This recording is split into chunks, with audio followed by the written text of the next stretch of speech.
Good morning, boys and girls. Welcome to Talk Time with Pastor Krista on this Thursday. So today we are continuing to celebrate the season of Easter. Remember on Tuesday I told you that Easter was not just one day. It wasn't just a Sunday. It was a whole 7 weeks long. And so we are going to be celebrating Easter for 7 weeks. So I have a lesson for you today. I have a fun fact and I have a song. So let's do the fun fact first. So if you look on any altar in a United Church of Christ church, there will be a cross. But what you'll notice is that on our crosses in a UCC church, there is never the crucified Jesus hanging on the cross. Because for us, the cross is a symbol. It's a symbol of Jesus' sacrifice. It most certainly is a symbol of his death. But the most important symbol that cross is to us in the United Church of Christ is a symbol of Jesus' resurrection and the promise that he made to us that he would come, that he would live, that he would die, and that he would be resurrected. And so for us, that empty cross is a sign and a symbol of hope. So that's our fun fact today. So the next time you're in a United Church of Christ, look at the cross and you will see that there is no Jesus hanging on the cross. It's an empty cross because that cross is a sign of hope for us. So our lesson today for Easter, every week from now on for the next 7 weeks in the season of Easter, we're going to take one word that has something to do with the Easter season and we're going to talk about it.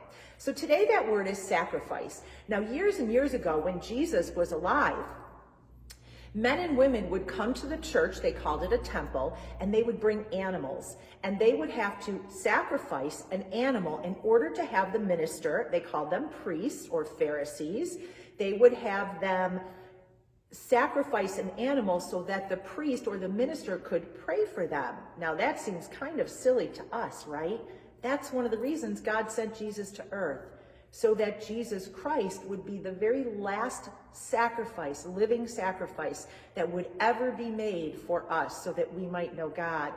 So what kind of things then do we sacrifice if we don't sacrifice animals like they did thousands of years ago?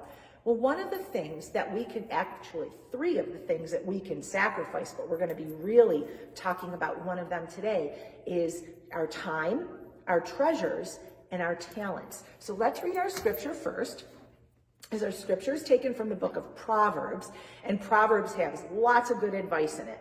So this is what it says. It says, to do what is right and just is more acceptable to the Lord than sacrifice.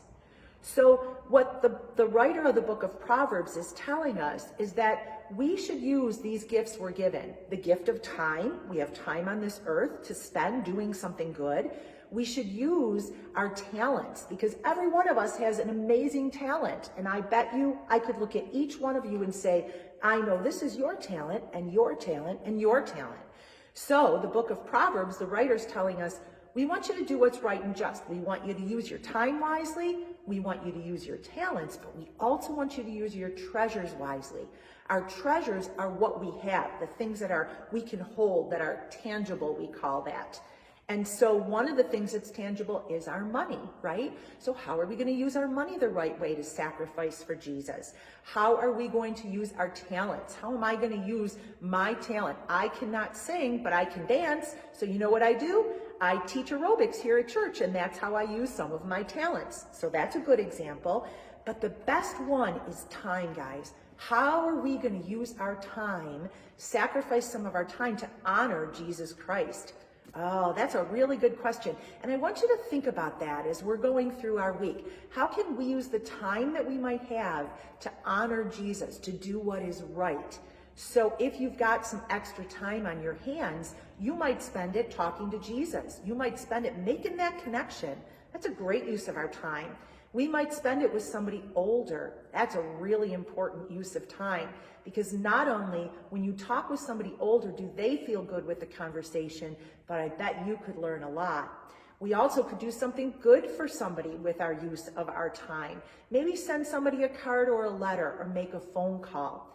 So our time, our treasures, and our talents are gifts that we are given from God that we can take a little of and we can sacrifice it to honor God so that we know that on that empty cross that there is hope, and that hope comes in the gifts that we have and how we use our gifts to sacrifice for God. So that's our lesson for today. So now we're going to sing our song. Are you ready? We're going to sing This Is the Day. So usually what we would do is we would sing it together. So I'm going to sing both parts, but you can sing at home. So when I point to me, that's my part. When I point to you, that's your part. And when I move my hands around in a circle like that, that means that we all sing together. Are you ready? And I can't wait till we're all singing together. Here we go. This is the day that the Lord has made, that the Lord has made. Let us rejoice and be glad in it, and be glad in it. Now together, this is the day that the Lord has made. Let us rejoice and be glad in it. This is the day that the Lord has made. And this is a day that the Lord has made. So let's rejoice and be glad in it and walk in this world today, this beautiful world that God gives us as a gift. And let's give of our time, our talents, and our treasures. So here we go. Let's do our benediction. You ready? My heart loves your heart because Jesus first loved us. God bless you, boys and girls. You have a beautiful sunny day, and we will see you on Tuesday and maybe Sunday in Sunday school. That would be great. Have a great weekend. Bye.